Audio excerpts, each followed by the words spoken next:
नमस्कार, आप देख रहे हैं समाचार। आपके साथ मैं हूं पराक्रम से शेखावत। बताएंगे आपको दिन भर से जुड़ी बड़ी और महत्वपूर्ण खबरें। समाचार की शुरुआत करेंगे सुर्खियों के साथ। प्रधानमंत्री मोदी ने पूर्व राष्ट्रपति रामनाथ कोविंद की आत्मकथा का किया विमोचन। उनके जीवन को बताया प्रेरणादायक। कहा, जीवन में कोई भी शॉर्टकट नहीं होता।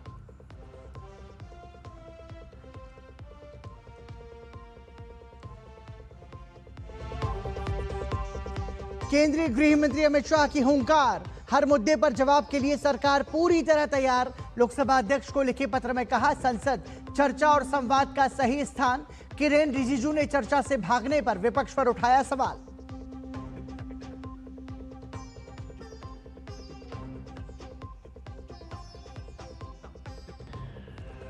संसद की संयुक्त समिति को भेजा गया एफसीआरए बिल। संसद में विपक्ष के विरोध के बीच प्रस्ताव पारित। संसदीय कार्य मंत्री किरेन रिजिजू ने कहा, बिल अल्पसंख्यकों के खिलाफ नहीं।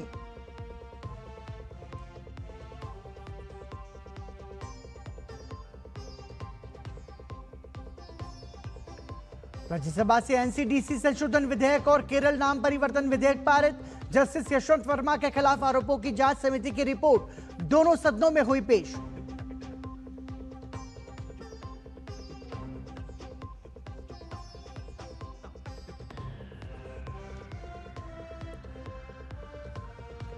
झारखंड भर्ती परीक्षाओं में अनियमितताओं के खिलाफ विरोध प्रदर्शन 19वें दिन भी जारी। भाजपा ने लगाया छात्र आंदोलन के दमन का आरोप। भाजपा ने पूछा, क्यों सीबीआई जांच से बच रही है सोरेन सरकार।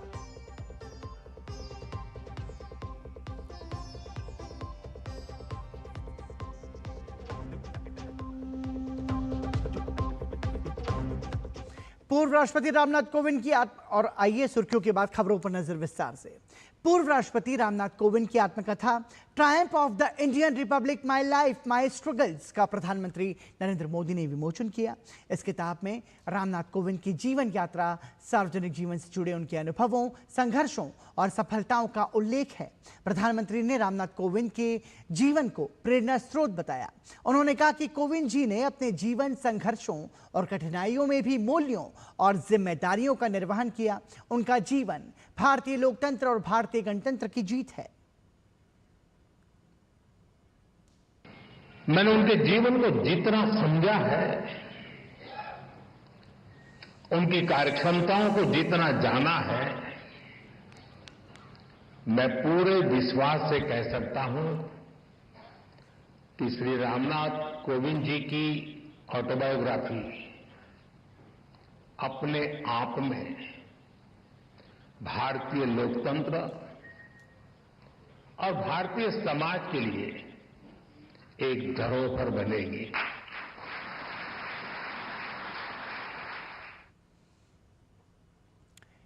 कोविंद जी का जीवन युवा पीढ़ी के लिए प्रेरणादायक है। प्रधानमंत्री ने कहा कि संसाधनों की कमी को कोविंद जी ने कभी आड़े नहीं आने दिया।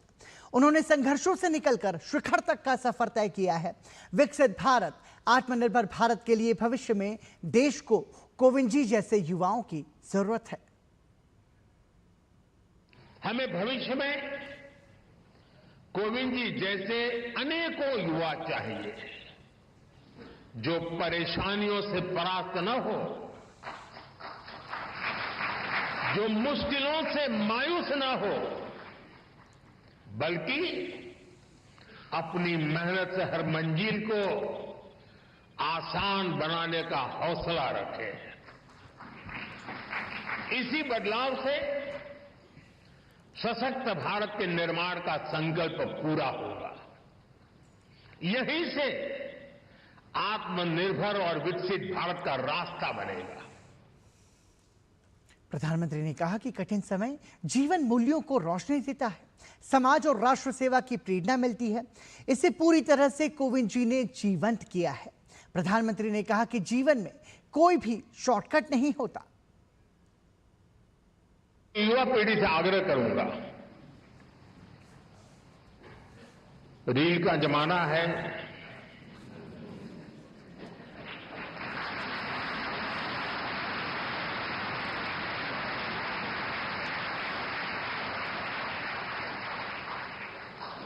सोशल मीडिया में इन्फ्लुएंसर आपको खींच के कहीं कहीं ले जाते हैं। इस शॉर्टकट के युग में भी एक बात हम जरूर याद रखें, रेलवे स्टेशन पे लिखा हुआ होता है। कुछ लोगों को पटरी पर कूद करके जाने की आदत होती, ब्रिज पर नहीं जाते, तो वहां लिखा होता है shortcut will cut you short.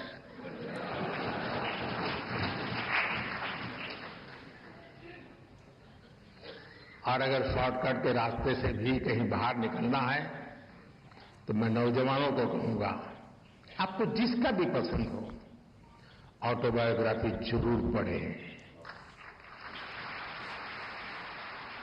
Autobiography उस कालखंड की इतिहास की घटनाओं को अलग तरीके से समझने का अवसर देती है। इतिहास से काफी निकट होता है वो कालखंड बायोग्राफी का। प्रधानमंत्री नरेंद्र मोदी ने कहा कि जिम्मेदार आदमी समाज को अपना भागीदार मानता है। रामनाथ कोविंद का जीवन बेहद सामान्य रहा। उन्होंने संघर्षों से लड़कर सफलता पाई है। प्रधानमंत्री ने रामनाथ कोविंद की मां से जुड़ा एक संस्मरण भी साझा किया।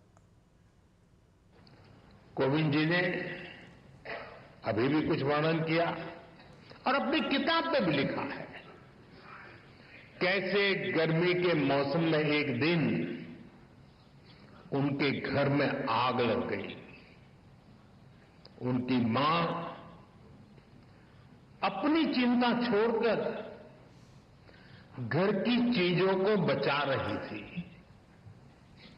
आखिर एक सामान्य परिवार में मां के लिए एक एक चीज बच्चों के पालन पोषण का जरिया होती है। उसी कोशिश में आग में फंसकर उनकी माता जी की मृत्यु हो गई।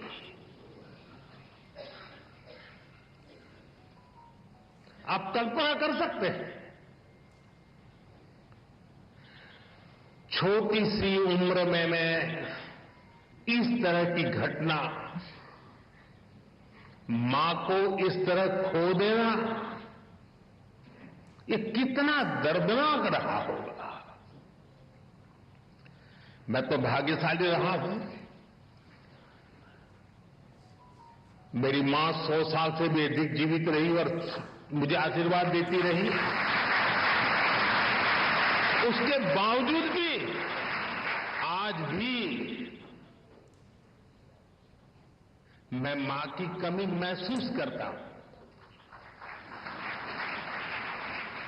साथियों, उनके जीवन का एक ऐसा दर्दनाक घटनाक्रम था, कोई भी इसे टूट सकता था,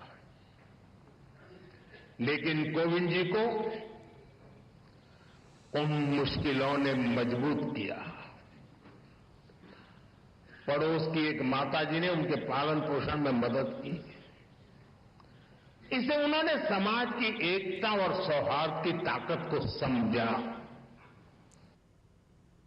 और अब खबर संसद के मानसून सत्र से जुड़ी हुई। संसद में जारी हंगामे के बीच केंद्रीय गृह मंत्री अमित शाह ने बड़ा दांव चलते हुए नीट परीक्षा और छात्र प्रदर्शन के मुद्दे पर सदन में चर्चा की मांग की है। सरकार ने विपक्ष को खुली चुनौती दी है कि वो शोर न मचाकर चर्चा का समय तय करे, जबकि विपक्ष ने सरकार पर गुमराह करने का आरोप लगाया है। संसद से देखिए हमारी एक खास रिपोर्ट। संसद के गलियारों से लेकर सदन के भीतर तक इस वक्त सिर्फ एक ही गूंज है, हंगामा, नारेबाजी और आरोप प्रत्यारोप। हर अहम मुद्दे पर सरकार को घेरने की जिद लिए विपक्ष ने सदन की कार्यवाही को लगभग ठप सा कर रखा है। विपक्ष की मांग है कि इन तमाम गंभीर मामलों पर देश के गृह मंत्री अमित शाह सदन के पटल पर जवाब दें। एक तरफ जहां विपक्षी सांसद सरकार पर चर्चा से भागने का आरोप मढ़ रहे हैं, वहीं सत्ता पक्ष ने भी इस सियासी घमासान के बीच खुद गृह मंत्री अमित शाह ने सामने आकर विपक्ष को आईना दिखा दिया है। शाह ने दो टूक अंदाज में साफ कर दिया कि सरकार किसी भी मुद्दे पर चर्चा के लिए तैयार है, विपक्ष सदन चलने दे। मेरी ओर से भी मैंने कह दिया है कि मैं किसी भी सवाल का जवाब देने के लिए संसद में तैयार हूं, मगर वो चर्चा ही नहीं होने देना चाहते। अब जनता तय करे कौन भाग रहा है। सभी प्रकार की चर्चा के लिए हम तैयार हैं। मैं सदन में ही बैठूंगा, सबको सुनूंगा और सब चीजों का जवाब दूंगा। सरकार के पास छुपाने के लिए कुछ नहीं। संसद के मानसून सत्र खत्म होने के ठीक एक दिन पहले केंद्रीय गृह मंत्री अमित शाह ने बड़ा दांव चलते हुए कहा कि वो नीट परीक्षा छात्र प्रदर्शन के मुद्दे पर उत्तर देने को तैयार हैं। उन्होंने विपक्ष के हंगामे के बीच लोकसभा स्पीकर को चिट्ठी लिखकर नीट परीक्षा छात्र प्रदर्शन पर सदन में चर्चा की मांग की। संसदीय कार्य मंत्री किरेन रिजिजू ने कहा कि सरकार नीट पेपर और छात्र प्रदर्शन के मामले पर चर्चा के लिए पूरी तरह से तैयार है। उन्होंने कहा कि गृह मंत्री अमित शाह भी हर सवाल का जवाब देने के लिए तैयार हैं। रिजिजू ने आरोप लगाते हुए कहा कि इसके बावजूद विपक्ष चर्चा से लगातार भाग रहा है। हम बार बार कह रहे हैं कि हम चर्चा चाहते हैं, वो मान नहीं रहा। मजबूरन गृह मंत्री जी मुझे कॉपी दे करके स्पीकर साहब को लोकसभा में फिर से लेटर लिखा कि हम डिस्कशन के लिए बहुत खुले मन से, विस्तार से, डिटेल से डिस्कशन के लिए तैयार है। वहीं विरोधी दलों का कहना है कि सरकार इस मामले पर विपक्ष को गुमराह कर रही है। छात्र आंदोलन पर जंतर मंतर पे सभी दलों ने, सभी लोगों ने अपना अपना पक्ष रख लिया है, तो बस अमित शाह जी ही रह गए हैं, तो वो बस आके अपना बयान दें। हालांकि विपक्ष के हंगामे की वजह से सदन का एक और दिन हंगामे की भेंट चढ़ गया और सदन गुरुवार तक के लिए स्थगित कर दिया गया। अमित शाह की सीधी और दो टूक चुनौती ने पूरे राजनीतिक समीकरण को बदल कर रख दिया है। सरकार ने यह गेंद पूरी तरह से विपक्ष के पाले में डाल दी है, यह साफ कहते हुए कि वे खुद तय करें कि उन्हें सदन में सिर्फ शोर मचाना है या वाकई में मुद्दों की तह तक जाकर बहस करनी है। ऋषि कुमार, राजेश राज और अमरेंद्र गुप्ता के साथ कुमार आलोक, डीडी न्यूज, दिल्ली। संसद में विपक्ष के साथ सत्ता पक्ष के बीच गतिरोध के कारण सदन का काम सुचारू रूप से नहीं चल पा रहा है। संसद के मकर द्वार पर दोनों ही पक्ष प्रदर्शन करते नजर आ रहे हैं। ये प्रदर्शन सत्ता पक्ष और विपक्ष दोनों अलग अलग मुद्दे पर कर रहे हैं। एक तरफ विपक्ष रोज धरना प्रदर्शन कर रहा है, तो दूसरी ओर सत्ता पक्ष ने झारखंड में परीक्षा गड़बड़ियों को लेकर प्रदर्शन किया। संसद के मॉनसून सत्र में अब मात्र एक दिन शेष रह गए हैं, लेकिन संसद में गतिरोध का आलम देखने को बखूबी मिल रहा है। एक तरफ जहां विपक्ष मकर द्वार पर धरना प्रदर्शन रोज की तरह कर रहा है, वहीं अब सत्ता पक्ष ने भी मोर्चा संभाला है और काउंटर करते हुए झारखंड पब्लिक सर्विस कमीशन की गड़बड़ियों को उजागर करने के लिए भारतीय जनता पार्टी और एनडीए के सांसदों ने भी आज मकर द्वार पर धरना प्रदर्शन किया। तो वहीं समाजवादी पार्टी के सांसद अयोध्या मंदिर में कथित चंदा चोरी के खिलाफ लगातार धरना प्रदर्शन करते हुए नजर आए। सत्ता और विपक्ष दोनों के दावे अलग अलग हैं। अब देखना होगा कि विपक्ष और सत्ता के बीच रजामंदी की मुहर लगती है या नहीं। बहरहाल सत्ता और विपक्ष के दावे क्या हैं, जरा सुनिएगा। जिस तरह से झारखंड के बच्चे रोड पर हैं, सड़कों पर हैं, और जिस तरह से रांची का डीसी, एसपी, वहाँ के डीजीपी, वहाँ के चीफ सेक्रेटरी जिस तरह से व्यवहार कर रहे हैं, इसका निरंकुश तो मैंने तानाशाह कभी देखा ही नहीं। धर्मेंद्र जो मुख्य आरोपी है, वो वहाँ के जो सबसे शीर्षस्थ पदाधिकारी हैं झारखंड के, उनके घर से पकड़ा है। सीबीआई जांच क्यों नहीं देना चाहते हैं? क्या जो सांसद हैं वो एक बार विचार करेंगे कि सदन की कार्यवाही को सुचारू रूप से चलाया जाना चाहिए? कैमरामैन मोंटी के साथ संसद भवन से मैं राजेश राज, डीडी न्यूज के लिए। झारखंड में जेपीएससी और जेएसएससी भर्ती परीक्षाओं को लेकर अभ्यर्थियों का आंदोलन 19वें दिन भी जारी है। रांची के जयपाल से मुंडा स्टेडियम में छात्र अपनी मांगों को लेकर डटे हैं। अभ्यर्थियों का आरोप है कि भर्ती परीक्षाओं में अनियमितताएं हुई हैं और पूरी प्रक्रिया की पारदर्शिता पर सवाल खड़े हुए हैं।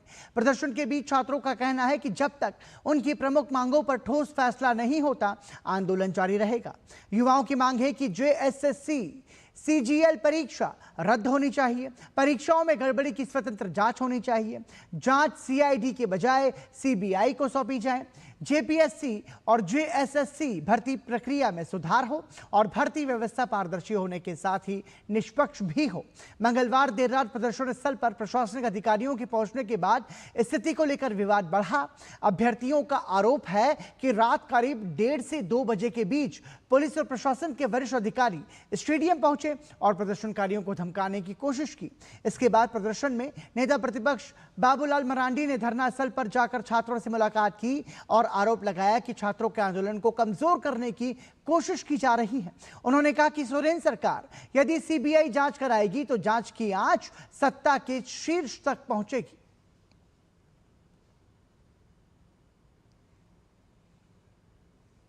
कि पुलिस रात में शायद 1-1:30 बजे या 2 बजे ऐसे यहाँ आए तो बता रहे 2 बजे पहुंचे थे।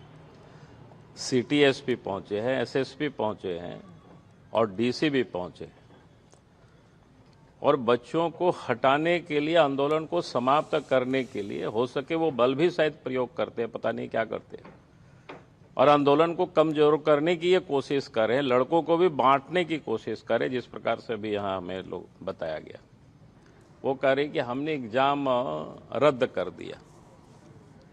तो एग्जाम रद्द करना कोई सोल्यूशन नहीं है। सोल्यूशन तो है एग्जाम क्यों रद्द हुआ, क्यों किस प्रकार से लोग कर रहे हैं कि उस पर तो जांच होनी चाहिए सीबीआई की। बच्चों की तो इतना ही मांग है। रांची से सांसद और केंद्रीय मंत्री संजय सेठ ने आरोप लगाया कि जेपीएससी और जेएसएससी परीक्षाओं में 400 करोड़ का घोटाला हुआ और ये घोटाला परीक्षा आयोजित कराने वाली टीडीपीएल ने किया। साथ ही उन्होंने मामले की सीबीआई जांच कराने की मांग भी की। टीडीपीएल के द्वारा चाहे जेपीएससी हो चाहे जेएसएससी हो, ये 400 घोटाला रुपए करोड़ का घोटाला हुआ। ये हिस्सेदारी किसको किसको गई? छात्र इसीलिए पूछ रहे हैं सीबीआई जांच क्यों नहीं दे रहे। क्यों? क्योंकि मुख्यमंत्री के अगल बगल के लोग, कांग्रेस पार्टी के बड़े बड़े नेताओं के लोग उस नेट में फंसे हुए हैं। सरकार खतरे में पड़ जाएगी। किंतु झारखंड के बच्चे अडिग हैं, वो धरना जारी रखेंगे। विपक्ष के आरोपों के बीच सरकार और प्रदर्शनकारियों के बीच मुख्य मांगों पर कोई सहमति नहीं बन पाई है और भर्ती परीक्षाओं की पारदर्शिता और छात्रों के भरोसे से जुड़ा सवाल अब भी बरकरार है।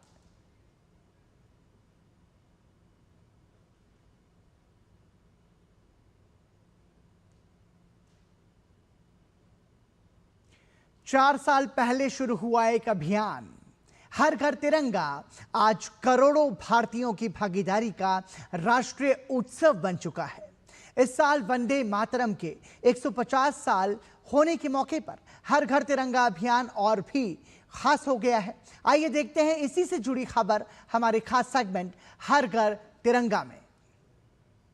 घर घर तिरंगा, हर घर तिरंगा, घर घर तिरंगा, रथ घर तिरंगा। हर घर तिरंगा अभियान के तहत दिल्ली से लेकर गुजरात और जम्मू कश्मीर से लेकर अरुणाचल प्रदेश तक रैलियां निकाली जा रही हैं। हर घर तिरंगा, हर मन तिरंगा के नारों के जरिए हर भारतीय राष्ट्रभक्ति को जय घोष और मजबूत कर रहा है। देश भर में तिरंगे की इस लहर का नजारा आप भी देखिए हमारी इस खास रिपोर्ट में। आजादी के अमृत महोत्सव की भावना को और मजबूत करते हुए देश भर में हर घर तिरंगा अभियान पूरे उत्साह के साथ चल रहा है। राष्ट्रीय गौरव, एकता और देशभक्ति के संदेश के साथ दिल्ली से लेकर अरुणाचल प्रदेश तक तिरंगा यात्राओं और बाइक रैलियों ने देशवासियों के दिलों में राष्ट्र प्रेम की नई लहर पैदा कर दी है। यह अभियान सिर्फ तिरंगा फहराने तक सीमित नहीं, बल्कि हर भारतीय के मन में तिरंगे के प्रति अटूट आस्था जगाने का जरिया बन गया है। राजधानी दिल्ली में उपराष्ट्रपति सीपी राधाकृष्णन ने सुबह भारत मंडपम से सांसदों के साथ हर घर तिरंगा स्पेशल बाइक रैली को हरी झंडी दिखाकर रवाना किया। इस मौके पर सांसदों ने बढ़ चढ़कर इस बाइक रैली में हिस्सा लिया। ये रैली राष्ट्रीय गौरव और नागरिक भागीदारी का जीवंत प्रतीक बनी। ये तिरंगा यात्रा इस देश के किसी भी व्यक्ति को, चाहे वो व्यवस्थापिका से जुड़ा हो, न्यायपालिका से जुड़ा हो, कार्यपालिका से जुड़ा हो या मीडिया से जुड़ा हो, जनजी हो, किसान हो, जवान हो, सभी लोग एक गर्व भाव से तिरंगा यात्रा में शामिल हो रहे हैं। वहीं कर्तव्य पथ पर आयोजित भव्य तिरंगा यात्रा में हर घर तिरंगा, हर मन तिरंगा के नारे गूंजे। बड़ी संख्या में युवाओं ने हाथों में तिरंगा थामे इस रैली में भाग लिया। भारतीय जनता पार्टी के राष्ट्रीय अध्यक्ष और सांसद नितिन नवीन के नेतृत्व में निकली इस यात्रा में केंद्रीय राज्य मंत्री हर्ष मल्होत्रा, दिल्ली की मुख्यमंत्री रेखा गुप्ता और दिल्ली सरकार के कई मंत्री भी मौजूद रहे। नितिन नवीन ने कहा कि तिरंगा देश की आन बान और शान का प्रतीक है और हर भारतीय के दिल में राष्ट्रभक्ति को मजबूत करता है। वहीं मुख्यमंत्री रेखा गुप्ता ने भी लोगों से इसमें उत्साह से भाग लेने की अपील की। हम सबको आज तिरंगे के साथ यात्रा निकालने का मौका मिल रहा है। हर घर में अपने तिरंगे की आह्वान को आगे बढ़ाएंगे। मैं अपने युवा साथी से कहूंगा, अपने घर पर तिरंगा लहराना है, उस तिरंगे के साथ सेल्फी लेना है और एक संकल्प लेना है कि मैं अपने भविष्य को बनाऊंगा। हर भारतीय हर घर तिरंगा लेकर के चल रहा है। अपनी छतों पे तिरंगा लगाएं, अपने तिरंगे के साथ सेल्फी लेकर के सोशल मीडिया पे डालें और दिखाएं। इस तिरंगे का सम्मान हमारे दिलो दिमाग पे, हमारे मस्तिष्क में, हमारी आत्मा पे हमेशा रहने वाला है। गुजरात के गांधीनगर में भी भव्य तिरंगा यात्रा निकाली गई। मुख्यमंत्री भूपेंद्र पटेल और भाजपा प्रदेश अध्यक्ष जगदीश विश्वकर्मा की उपस्थिति में हर घर तिरंगा से हर दिल तिरंगा का संदेश जन जन तक पहुंचाया गया। पुलिस विभाग के डेयर डेविल्स शो ने शौर्य और देशभक्ति का अनूठा संगम प्रस्तुत किया, जिससे उपस्थित लोगों में जोश और गर्व की भावना और प्रबल हुई। पूरे गुजरात में हर जगह पर तिरंगा यात्रा होगी और लोग, आप देख रहे हो कि जितनी बड़ी संख्या में लोग जुड़े हैं, लोग अपने घर पर भी इस तिरंगा को लहराएंगे। हमारी आन बान शान और राष्ट्र का प्रतीक, हर भारतीय का सम्मान ये तिरंगा यात्रा आने वाली युवा पीढ़ी को भी बहुत बड़ा मैसेज देती है। पूर्वोत्तर भारत में हर घर तिरंगा अभियान का देशभक्ति वाला संदेश साफ दिखाई दे रहा है। अरुणाचल प्रदेश के तवांग में जायंट बुद्धा स्टैच्यू से ऐतिहासिक तवांग वॉर मेमोरियल तक विशाल तिरंगा यात्रा निकाली गई। लोगों ने 100 मीटर लंबे राष्ट्रीय ध्वज के साथ हिस्सा लिया और वॉर मेमोरियल पर शहीद जवानों को श्रद्धांजलि अर्पित करते हुए सामूहिक रूप से वंदे मातरम का गान किया। अरुणाचल प्रदेश के अनिनी में भी हर घर तिरंगा अभियान के 5वें संस्करण की शुरुआत हुई। जनप्रतिनिधियों, पंचायती राज संस्थाओं के सदस्यों और बीजेपी नेताओं ने वाइब्रेंट विलेज प्रोग्राम के तहत सीमावर्ती अंतिम गांव कामुई का दौरा किया तथा सेना और आईटीबीपी समेत सुरक्षा बलों को तिरंगे वितरित किए। राजधानी दिल्ली से लेकर देश के कोने कोने तक नजर आ रही ये तिरंगा यात्राएं और रैलियां बताती हैं कि भारत की एकता और अखंडता का प्रतीक तिरंगा हर दिल में बसा है। Bureau report, DD news. हर घर तिरंगा अभियान के तहत हैदराबाद के ऐतिहासिक चार मीनार से भारतीय जनता पार्टी कार्यकर्ताओं ने भव्य तिरंगा रैली निकाली। कार्यक्रम में तेलंगाना भाजपा अध्यक्ष एन रामचंद्र राव भी शामिल हुए। रैली शुरू होने से पहले चार मीनार स्थित भाग्य लक्ष्मी मंदिर में विशेष पूजा अर्चना की गई। इसके बाद तिरंगा झंडा फहराकर देशभक्ति के नारों के बीच रैली का शुभारंभ किया गया। प्रदेश भाजपा अध्यक्ष एन रामचंद्र राव ने कहा कि हर घर तिरंगा अभियान देशवासियों में राष्ट्रभक्ति, राष्ट्रीय एकता और तिरंगे के प्रति सम्मान की भावना को और मजबूत करने का माध्यम है। विश्व हाथी दिवस पर प्रधानमंत्री नरेंद्र मोदी ने हाथियों के संरक्षण और भारत की समृद्ध जैव विविधता को लेकर सोशल मीडिया पर एक संदेश साझा किया है। प्रधानमंत्री ने हाथी को भारत की पारिस्थितिकी विरासत का अभिन्न हिस्सा बताते हुए कहा कि यह गर्व की बात है कि दुनिया के 60% से ज्यादा जंगली एशियाई हाथियों का घर भारत है। प्रधानमंत्री ने अपने पोस्ट में बताया कि देश में 33 एलिफेंट रिजर्व हैं जो हाथियों के लिए सुरक्षित आवास उपलब्ध कराने के साथ उनके दीर्घकालिक संरक्षण के प्रयासों को मजबूती देते हैं। उन्होंने हाथी संरक्षण से जुड़े वन कर्मियों, वैज्ञानिकों, पशु चिकित्सकों, महावतों और स्थानीय समुदायों के योगदान की भी सराहना की। प्रधानमंत्री के मुताबिक हाथियों और उनके आवास के संरक्षण में इन सभी की भूमिका बेहद महत्वपूर्ण है। प्रधानमंत्री ने अपने एक्स संदेश में लिखा, विश्व हाथी दिवस पर हम उस शानदार हाथी का उत्सव मनाते हैं जो भारत की पारिस्थितिक विरासत का अभिन्न हिस्सा रहा है। यह गर्व की बात है कि दुनिया के 60% से अधिक जंगली एशियाई हाथियों का घर भारत है। हमारे देश में 33 एलिफेंट रिजर्व हैं जो हाथियों को आवास उपलब्ध कराते हैं और उनके दीर्घकालिक संरक्षण के हमारे प्रयासों को मजबूत करते हैं। हम उन सभी वनकर्मियों, वैज्ञानिकों, पशु चिकित्सकों, महावतों और स्थानीय समुदायों पर भी गर्व करते हैं जो इन सभी संरक्षण प्रयासों का अभिन्न हिस्सा हैं।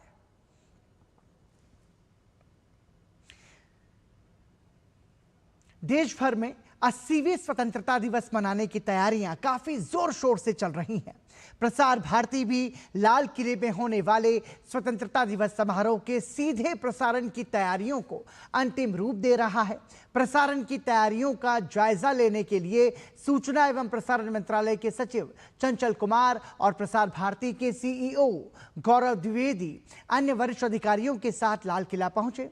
सूचना एवं प्रसारण मंत्रालय के सचिव चंचल कुमार ने कहा कि लोगों के अनुभव को और ज्यादा बेहतर बनाने के लिए नई तकनीकों का इस्तेमाल किया जा रहा है। सूचना प्रसारण मंत्रालय द्वारा जो 15 अगस्त पर माननीय प्रधानमंत्री जी का कार्यक्रम होता है, वो जो संबोधन करते हैं देश को, उसके लिए सारी व्यवस्था जो हम लोग कर रहे हैं उसका हमने जायजा लिया। हम लोगों ने प्रयास किया है कि पहले से ज़्यादा अच्छी तरीके से हम लोग पूरे कार्यक्रम को लोगों के सामने ले जाए, देश विदेश और यहाँ सामने जो बैठी जनता है वो अच्छे से माननीय प्रधानमंत्री जी के भाषण को सुन सके, उनकी बातों को सुन सके। इसकी हम लोगों ने अच्छी व्यवस्था की है आकाशवाणी पर, दूरदर्शन पर। साथ ही देश विदेश के अन्य चैनल भी अगर चाहे तो हमारी फीड को ले सकते हैं, उसे दूर दराज के क्षेत्रों में भी पहुँचा सकते हैं। हम लोगों ने व्यवस्था की है कि लेटेस्ट टेक्नोलॉजी के साथ हम लोग सारी बातों को करें और इसके लिए पूरी तैयारी कर ली है। प्रसार भारती के सीईओ गौरव द्विवेदी ने कहा कि इस बार दर्शक और श्रोता उच्च गुणवत्ता के साथ स्वतंत्रता दिवस समारोह का सीधा प्रसारण देख और सुन सकेंगे।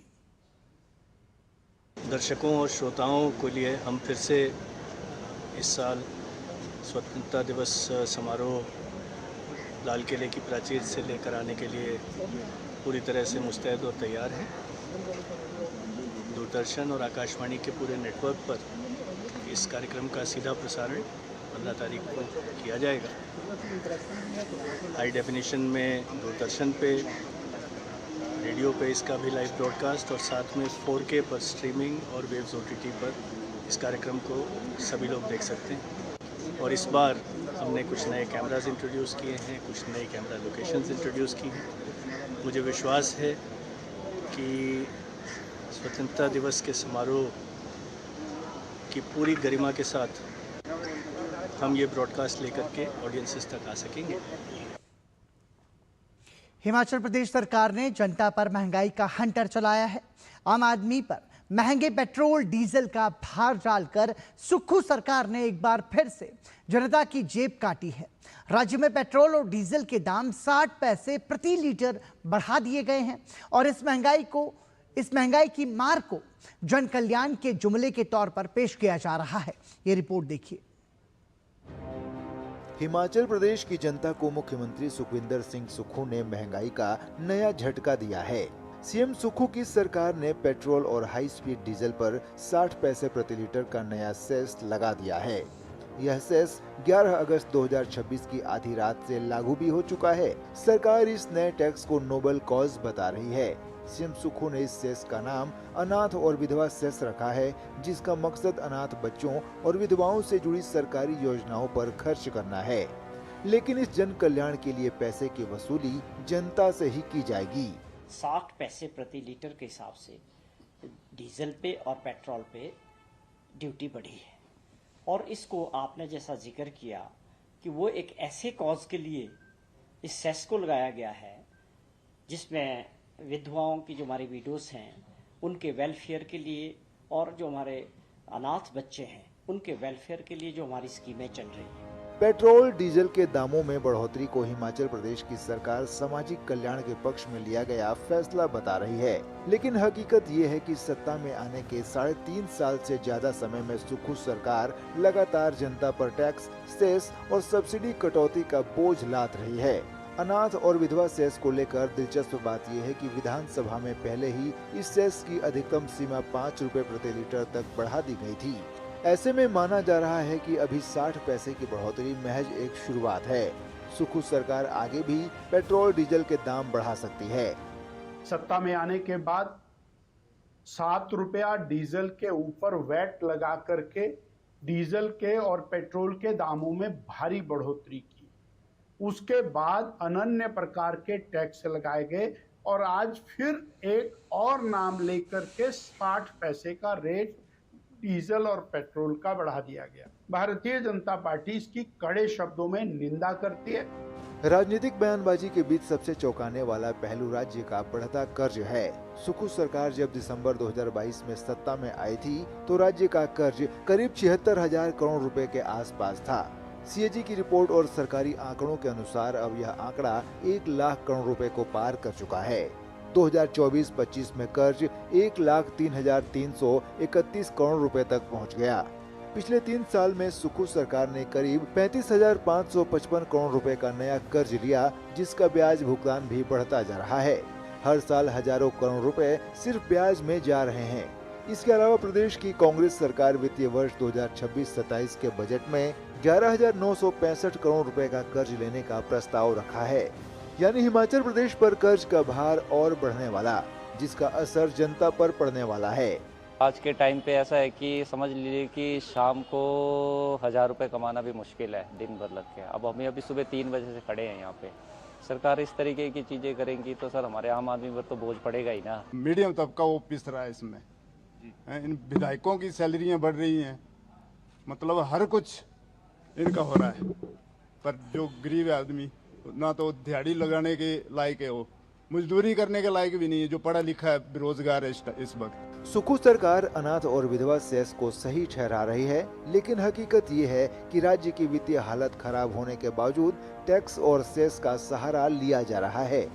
मुफ्त योजनाओं के जरिए कांग्रेस वोट बैंक भले साध रही हो, लेकिन इसका बोझ आम करदाता पर लादा जा रहा है, जिसका असर समय आने पर जनता के गुस्से के रूप में सामने आ सकता है।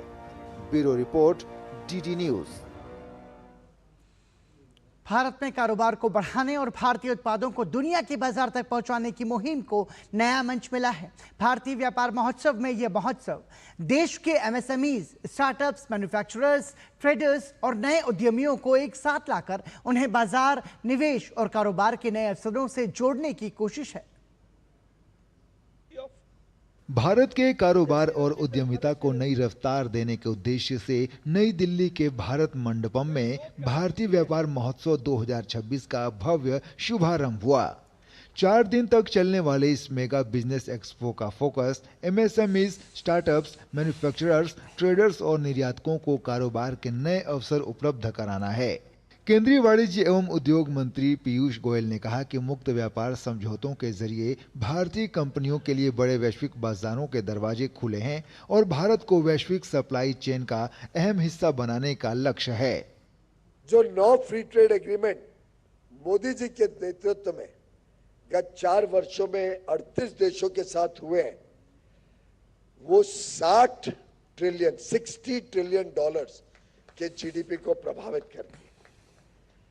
यानी 25 ट्रिलियन डॉलर का अंतर्राष्ट्रीय व्यापार अब भारत को प्रेफरेंशियल एक्सेस देता है। वहीं केंद्रीय वाणिज्य एवं उद्योग राज्य मंत्री जितिन प्रसाद ने कहा कि विश्व भर में फ्री ट्रेड एग्रीमेंट्स के लिए विकसित देशों के साथ हुए व्यापार समझौतों से भारत की वैश्विक व्यापारिक पहुंच और मजबूत हुई है। वहीं करार से 27 विकसित देशों के साथ भारत ने आज कंधे से कंधा मिलाकर फ्री ट्रेड एग्रीमेंट धरातल पे उतार दिया है। आज हम गर्व से कह सकते हैं कि मोदी सरकार ने यूरोपियन यूनियन जैसा जो इतना बड़ा साम्राज्य है और 27 देशों का है, वहां एक करार से 27 विकसित देशों के साथ भारत ने आज कंधे से कंधा मिला के फ्री ट्रेड एग्रीमेंट धरातल पे उतार दिया है। इस महोत्सव में जमीनी स्तर के कारोबारियों की उम्मीदें भी साफ दिखाई दे रही हैं। महोत्सव में स्टार्टअप इंडिया कैंपेन और प्रधानमंत्री के फॉर लोकल अभियान को भरपूर समर्थन मिल रहा है। जो हमारे पीएम हैं, उन्होंने वोकल फॉर लोकल का जो ये कैंपेन शुरू किया है, इससे मैं बहुत प्रभावित हूँ। बहुत बड़ा प्लेटफॉर्म हमें एक यहाँ से मिला है। लोगों तक मेड इन इंडिया प्रोडक्ट जो है उसकी एक रीच तो पहुँचे ही पहुँचे, लोगों में एक जागरूकता हो कि मैं भारत का बनाया हुआ कोई भी प्रोडक्ट यूज कर सकूं। इस पार्टिसिपेशन से हम यही उम्मीद रखते हैं कि हमारा बिजनेस और फ्लरिश करेगा। मोदी जी के इस अभियान से, इटको और कैट के इस अभियान से, इस वेंचर से हम आगे ग्रो करेंगे। भारतीय व्यापार महोत्सव का संदेश स्पष्ट है। भारत अब केवल अपने लिए उत्पादन नहीं करना चाहता, बल्कि दुनिया के लिए उत्पादन करना चाहता है। 2047 तक $30 ट्रिलियन की अर्थव्यवस्था बनने के लक्ष्य के साथ भारत का अगला बड़ा कदम है लोकल को ग्लोबल बनाना और भारतीय कारोबार को विश्व बाजार में नई पहचान दिलाना। डीडी न्यूज के लिए अजय मिश्रा की रिपोर्ट। स्वतंत्रता दिवस के अवसर पर राष्ट्रीय राजधानी में आयोजित होने वाले समारोह और रात्रि भोज के लिए अमृतसर के अमित सिंह राणा को विशेष आमंत्रण मिला है। राणा को उनकी अमूल्य सांस्कृतिक सेवाओं के लिए राष्ट्रपति भवन से विशेष आमंत्रण भेजा गया है। वो पिछले कई वर्षों से प्राचीन हस्तलिखित ग्रंथों यानी कि मैन्युस्क्रिप्ट्स, धार्मिक ग्रंथों और ऐतिहासिक दस्तावेजों को इकट्ठा कर उन्हें वैज्ञानिक तरीके से सहेजने यानी कि प्रिजर्वेशन के महत्वपूर्ण कार्य में जुटे हैं। प्रधानमंत्री नरेंद्र मोदी ने मन की बात कार्यक्रम में भी उनके इन प्रयासों का जिक्र किया था। बहुत अपने आप को गौरवान्वित महसूस कर रहा हूं और मेरी खुशी जो है वो शब्दों में बयान नहीं की जा सकती है। ये जो सम्मान है हमारे संरक्षण की फील्ड में जो काम कर रहे हैं उनके लिए भी एक प्रेरणा का स्रोत बनेगा कि इस तरह का जो कार्य हमारे साथी लोग कर रहे हैं वो भी और अधिक मन से हमारे राष्ट्र की जो प्राचीन ज्ञान परंपरा है उसे संभालेंगे और उसका संरक्षण करेंगे। स्वतंत्रता दिवस के अवसर पर राष्ट्रीय राजधानी में आयोजित होने वाले समारोह और रात्रिभोज के लिए मोहाली की स्पर्श कौर को विशेष आमंत्रण मिला है। स्पर्श कौर मोहाली स्थित एग्रीटेक कंपनी एजिनेक्स्ट की डायरेक्टर और सह संस्थापक हैं। राष्ट्रपति की ओर से मिले आमंत्रण को लेकर उन्होंने कहा कि ये प्रयास किसानों की आय बढ़ाने के साथ साथ देश की अन्य महिलाओं को भी अपने सपने साकार करने और देश की तरक्की में योगदान देने के लिए प्रेरित करता है। प्रेसिडेंट ने निमंत्रित किया हैगा जिसके कारण मैं बहुत खुश हूँ। एंड ये जो स्टेप है इस मतलब सारे महिलाओं को प्रमोट करेगा। This is a full encouragement for women entrepreneurship and women in the field of agri ते आगे बहुत प्रमोट होएगा। तो मैं इससे बहुत खुश हूँ, वेरी हैप्पी।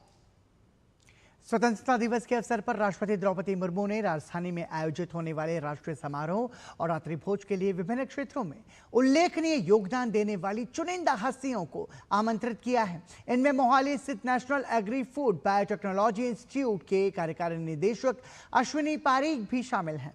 उन्हें कृषि क्षेत्र में योगदान के लिए विशेष आमंत्रण मिला है। पारीक का मानना है कि प्रधानमंत्री नरेंद्र मोदी के विकसित भारत और $5 ट्रिलियन की इकोनॉमी के लक्ष्य में कृषि क्षेत्र करीब $2 ट्रिलियन का योगदान दे सकता है।